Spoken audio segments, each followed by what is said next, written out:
지난주는 5장 1절에서 12절 말씀을 통해서 하나님께서 극상품의 포도를 심었지만 그 포도원을 만드신 하나님께서 실망하시죠. 그래서 하나님께서 이제 너희들이 들포도를 맺음이 어찌된 일이냐 말씀하십니다. 포도원을 만드신 하나님께서 처음엔 노래하시죠. 그러다가 가만히 이스라엘 백성들 행하는 모습을 보았더니 너무나 형편없는 겁니다. 그래서 하나님께서 말을 잊으시고 침묵으로 이제 들어가시는 모습이 오늘 살펴본 말씀 5장 13절에서 23절 말씀을 통해서 하나님께서 왜 침묵을 하시는가, 그 침묵의 의미가 무엇일까? 그것은 우리가 아이들 다 길러봤잖아요. 아이들 키우다 보면은 한참 말 안 들을 때가 있잖아요.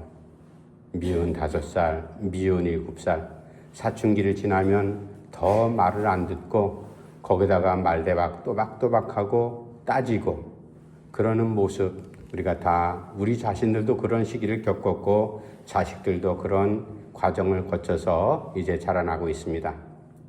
그런데 부모가 자식을 향해서 그래, 그렇게 하면 안 된다, 이건 이렇게 해야 된다, 그렇게 잔소리처럼 말하는 것을 자식들은 곱게 듣지 않습니다.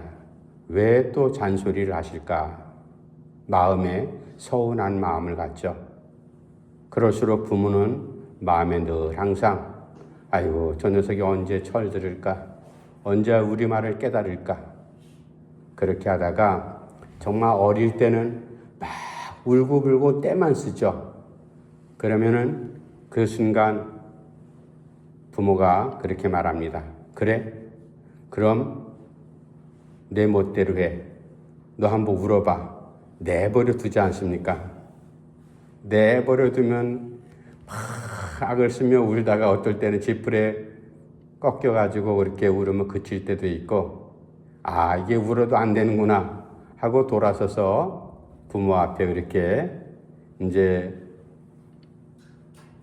중얼거리면서 또 투정도 부리는 그러한 모습. 오늘 본문 말씀이 바로 하나님께서 침묵하시는 게 바로 그겁니다. 내가 아름다운 포도원을 만들어서 너희들이 잘 살도록 최선을 다해놨는데 사는 모습을 보니 너무나 형편없구나. 하나님께서 할 말을 잊으신 거죠. 하나님께서 침묵의 시간에 들어가셨습니다. 침묵하신다는 말은 우리가 잘못 생각하면 하나님께서 우리를 버리셨다, 이스라엘 백성들을 외면하신다, 그런 의미는 아닙니다.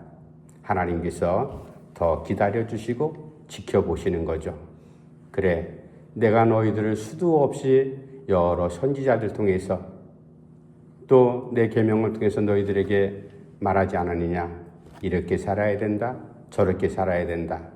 그런데 너희들 지금 살아가는 형편을 보니까 사사시대나 남북 유다나 이스라엘 왕조나 다 마찬가지죠. 제 멋대로 그렇게 자기 소견에 옳은 대로 살아가는 사람들이 수도 없이 많았습니다. 하나님께서 침묵하신다. 그러면 그 침묵하실 동안 모든 백성들은 자기들이 결단한 자기들의 방식대로 살아가겠습니다 라고 한 그 결과물에 대해서 책임을 지고 살아가야 되는데, 오늘 이사야를 통해서 5장 13절부터 23절까지의 말씀이 하나님께서 침묵하실 때 이스라엘 유다 백성들이 행한 그 결과가 무엇일까? 그것을 이제 우리가 말씀을 상고하면서 함께 교훈을 얻어야 될 겁니다.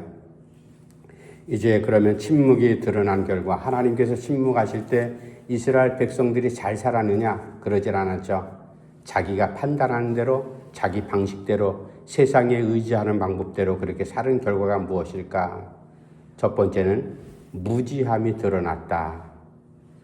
그 말씀이 13절 말씀 제가 한번 읽어드릴게요.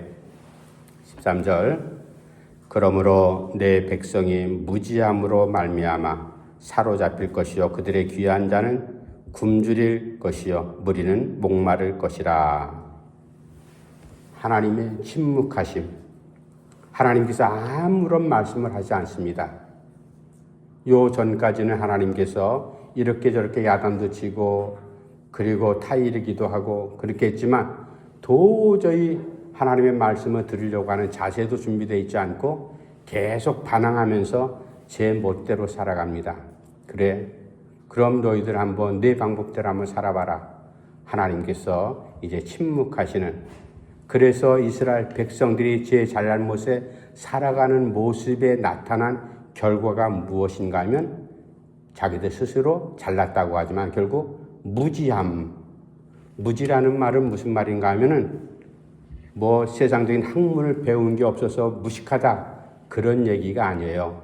하나님의 말씀을 이스라엘 백성들이 잘 알잖아요. 어릴 때부터 그것을 말씀을 율법을 잘 외우고 그렇게 자라났기 때문에. 그런데 하나님의 말씀과 하나님의 뜻을 건성으로 대충 그냥 알고만 있을 뿐이지 그 말씀의 뜻이 무엇인지를 깊게 헤아리거나 묵상하거나 그 말씀을 붙잡고 살아가려고 하는 사람들이 없었다. 바로 그게 무지하다라는 그런 뜻입니다. 하나님의 말씀을 이 뜻이 무엇일까? 또 살인하지 말라, 도둑질하지 말라, 여호와를 경외하라, 나 외에 다른 신을 두지 말라, 우상 섬기지 말라. 이런 말씀을 그저 피상적으로만 알지 그것을 생활 속에 적용해가지고 내가 우상을 섬기면 안 되는데, 그런데 현실은 어떻게 되는가 하면은 주변 여러 나라 족속들이 우상 섬기는 거, 자기네들이 우상 신을 섬기는 모습 보고 좋아 보이는 거거든요. 늘 항상 사람들은 남의 떡이 더 커 보이듯이 우리 하나님 별 일도 없어. 하나님께서는 아무런 간섭도 안 하셔. 침묵하신다는 그 뜻을 하나님께서 우리에게 간섭도 안 하시고 우리가 살아가는 게 그냥 잘 살아가는 것 같아. 그런데 우리가 알지 못했던 저 족속들이 살아가는 방법은 특이한 방법으로 살아가거든요. 그래서 거기 관심을 갖습니다. 그래서 우상을 기웃거리면서 자기네들도 그 우상 앞에 복달라고 비는 그러한 회개망측한 일들이 벌어지고 있는 바로 그 마당에 하나님께서 이사야를 통해서 이렇게 말씀합니다. 너희들 무지한 사람들이다. 무지하게 살아간다. 세상 학문이 없어서 하나님의 율법을 몰라서 무식하다, 무지하다라는 그런 뜻이 아니라 내 말을 들으려고도 하지 않는 너희들의 그 자세가, 내 말을 듣지 않으니까 어떻게 살아가야 될지 신앙의 결단도 없고 신앙의 아름다운 모습도 없고 신앙적인 그런 열매도 없고 내가 극상품의 포도를 심었건만 결국은 들포도 열매를 맺지 않았느냐. 이게 바로 무지함의 소치다. 바로 그런 말씀이에요. 내 말을 우습게 여기는 너희들, 억지로 들으려고 하지 않는 반항하는 그러한 모습들, 그런 모습들이 이제 하나님께서 침묵하시는 동안에 자기들 스스로 결단하고 하나님 없이도 우리 잘 살 수 있다. 그렇게 이제 뻗댔던 그러한 백성들의 삶은 결국은 무지한 모습이 드러나는 결과가 됐다. 우리가 이 말씀을 통해서 곰곰이 묵상을 해야 될 겁니다. 하나님 말씀들 가까이 한 말씀을 묵상도 하고 기도도 하고 설교를 통해서도 하나님 말씀을 듣기도 하지만 하나님 말씀하고는 상관없는 내 방식대로 이스라엘이나 유다 백성들처럼 세상 방법에 한번 도취돼 가지고 그 방법대로 살아가는 것이 그럴듯해 보인다. 저거 꽃감이 더 달아 보인다. 그런 유혹 가운데 자기 방식대로 살아가는 그러한 모습. 물론 때로는 남의 충언도 구원도 드려야 될 때가 있죠. 세상 방법 살아가는 사람들의 모습을 보면서 반면교사 삼아야 될 것도 있습니다. 그러나 그 모든 것들의 토대가 주일날 말씀드렸듯이 하나님을 향해서 우리가 방향을 정하는 것, 그게 돌아가는 성도들의 모습이듯이 우리가 하나님 말씀을 기초해서 여러 가지를 참고는 할 수 있습니다. 그러나 하나님을 저버리고 자기 방법대로 고집대로 살아가는 것은 바로 무지한 삶이다. 바로 그 말씀을 호세아를 통해서 들려주고 있고 우리가 이것을 반면교사 삼아야 될 겁니다. 하나님 말씀 없이 내 방법대로 나도 그런 일들을 벌이지 않는가? 때로는 그런 실수를 행하지 않는가? 우리가 하나님께서 말씀하시는 내 백성이 무지함으로 말미암아 그 결과는 어떻게 됐는지 우리가 너무나 잘 알잖아요. 황폐화되고 가진 것은 많이 있는 사람들 우리 돈 있으면 다 살만해 그렇게 떵떵거리지만 결국은 하나님 말씀하신 대로 이스라엘이 완전히 무너져 버리고 유다 백성들도 포로로 다 끌려가지 않습니까? 파국을 맞이하는 이 결과 한 치 앞도 알지 못하는 백성들의 모습 너희들이 무지하다. 두 번째 하나님께서 침묵 가운데 이스라엘 유다 백성들이 행했던 삶의 결과를 통해서 드러난 모습이 무엇일까? 그거는 하나님의 침묵은 가치 전도로 드러났다. 가치 전도라는 말이 무슨 말인지 우리가 사자성어 가운데 주객 전도라는 말 있잖아요. 주인과 객이 뒤바뀌어 버리는 그리고 본말이 전도된다. 그런 말도 우리가 가끔 사용하지 않습니까? 원래의 본질적인 뜻은 어디로 가버리고 이상한 그 원래 말이 다른 걸로 바뀌어가지고 엉뚱한 결과를 낳는다. 이게 바로 가치전도라는 말이에요. 하나님의 말씀, 그것을 우습게 여김으로 말미암아 결국은 하나님의 말씀이 하나님께서 침묵하시는 동안에 이스라엘 백성들의 살아가는 삶이 가치전도적인 주객이 전도되는 엉뚱한 그런 사태가 벌어졌다. 침묵하실 때 더 정신 차리고 더 하나님 말씀을 붙잡고 그렇게 살아야 됨에도 불구하고 이스라엘 백성들이 그렇게 살지 못했습니다. 내용이 뭡니까? 거짓으로 끈을 삼고 수레를 끌어간다. 여러분, 수레를 끄는데 정상적인 사람의 힘이라든지 아니면 말이라든지 정상적인 그런 끈을 가지고 끌어야 되는데 거짓이 바로 끈이 된 겁니다. 힘이 된 겁니다. 무슨 말씀이에요? 사람들끼리 서로 거짓이 진실이고 사실이냐, 그것이 참된 것이냐, 그것을 끈 대신 삼아가지고 거짓으로 모든 것을 호도하면서 그렇게 끌어갑니다. 그런 사회는 병든 사회일 수밖에 없잖아요. 그거는 예나 지금이나 똑같아요. 오히려 시대가 지나고 과학 문명이 더 그렇게 발전하는 이 시대 가운데 그런 사기꾼 같은 사람들이 수도 없이 많잖아요. 정치하는 사람들은 물론이고 분명히 부패하면 망한다는 거 알면서도 계속 그런 일이 반복적으로 일어나지 않습니까? 지도자라는 사람이 거짓으로 백성들을 이끌어가는 그러한 모습, 이게 바로 너희들이 하나님께서 침묵하시는 가운데 주객이 전도되는, 가치가 전도되는 엉뚱한 일을 벌인 결과가 아니냐. 하나님 말씀을 잃어버리거나 하나님을 외면하거나 하나님을 내팽개치면 결국 그러한 모습으로 이제 나타날 수밖에 없다라는 사실입니다. 그리고 사람들이 말합니다. 비슷한 얘기죠. 악한 것은 선하다, 선하다. 선한 것은 악하다, 악하다. 그렇게 사회가 그런 분위기 속에서 살아갑니다. 악한 것이 악이지 어떻게 그 선이 될 수가 있겠어요?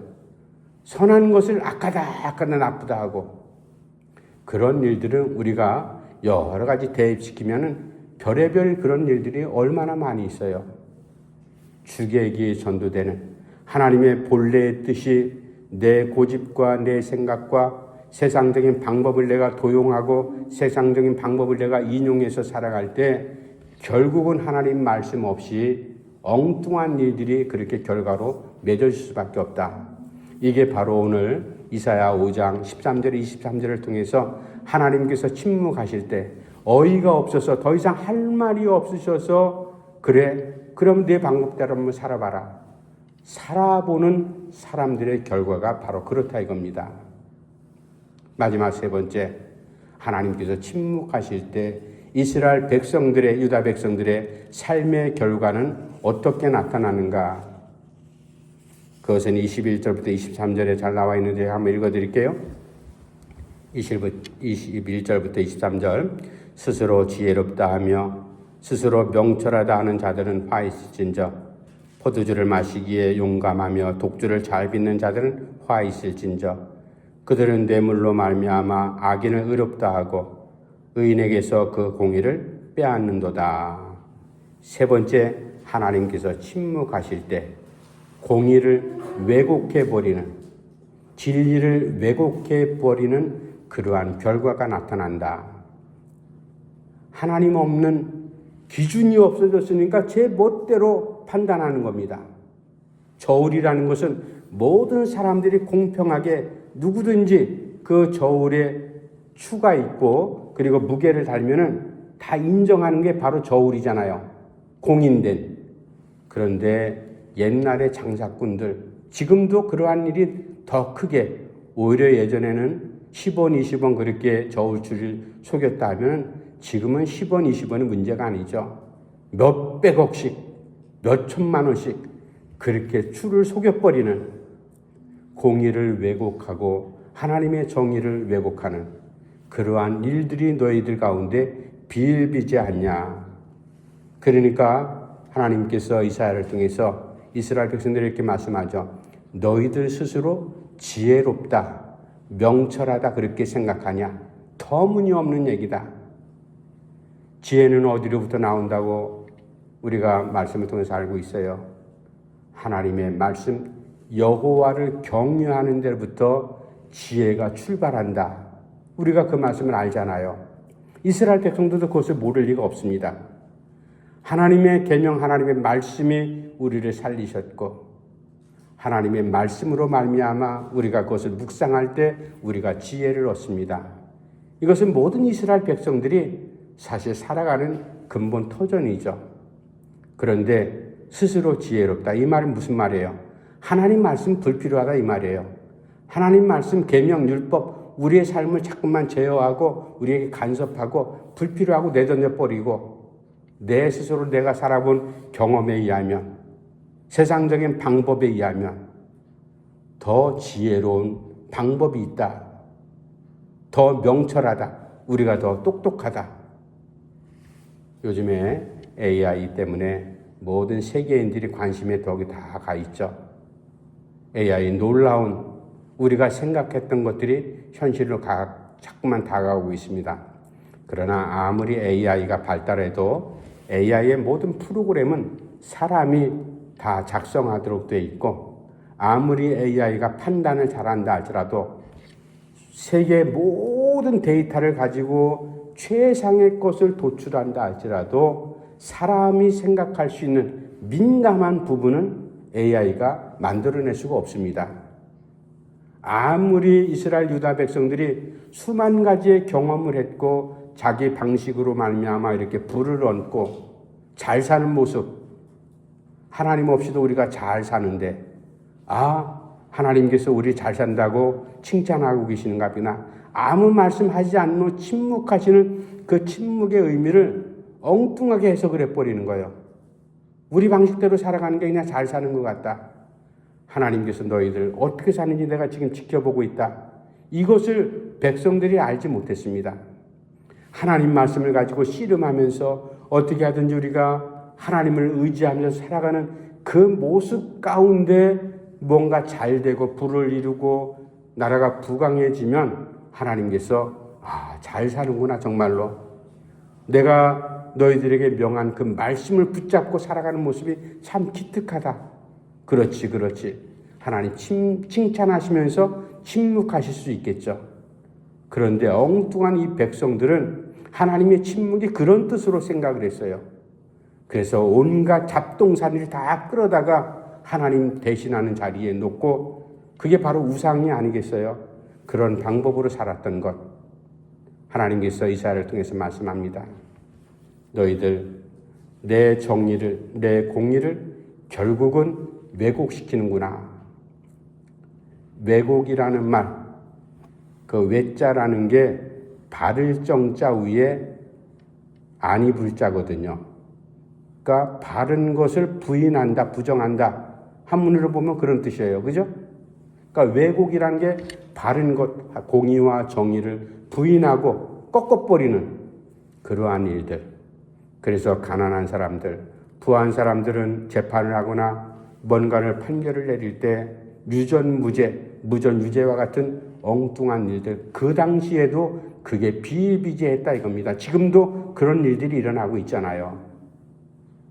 평등한 사회 속에서 있는 자는 더 없는 자를 짓밟고 높은 자는 낮은 자를 우습게 여기는 이러한 세상, 우리가 그러한 세상에 살고 있지만 하나님께서 원하시는 것은 공의와 정의.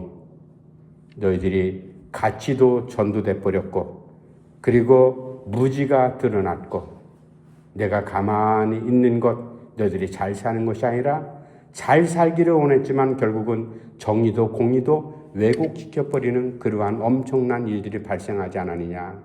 이 말씀 우리가 갖고 묵상하면서 우리가 무슨 고관대작도 아니고 거부들도 아니고 그저 힘없는 서민으로 살아가지만 내가 한 걸음 한 걸음 움직이는 것이 하나님 말씀을 기초로 해서 하나님을 의지하며 살아갈 때 나 때문에 진실이 왜곡되거나 정의가 꺾이거나 그리고 공의, 하나님의 공의가 무너져 버리는 그러한 자리에 우리가 절대로 서서는 안 될 겁니다.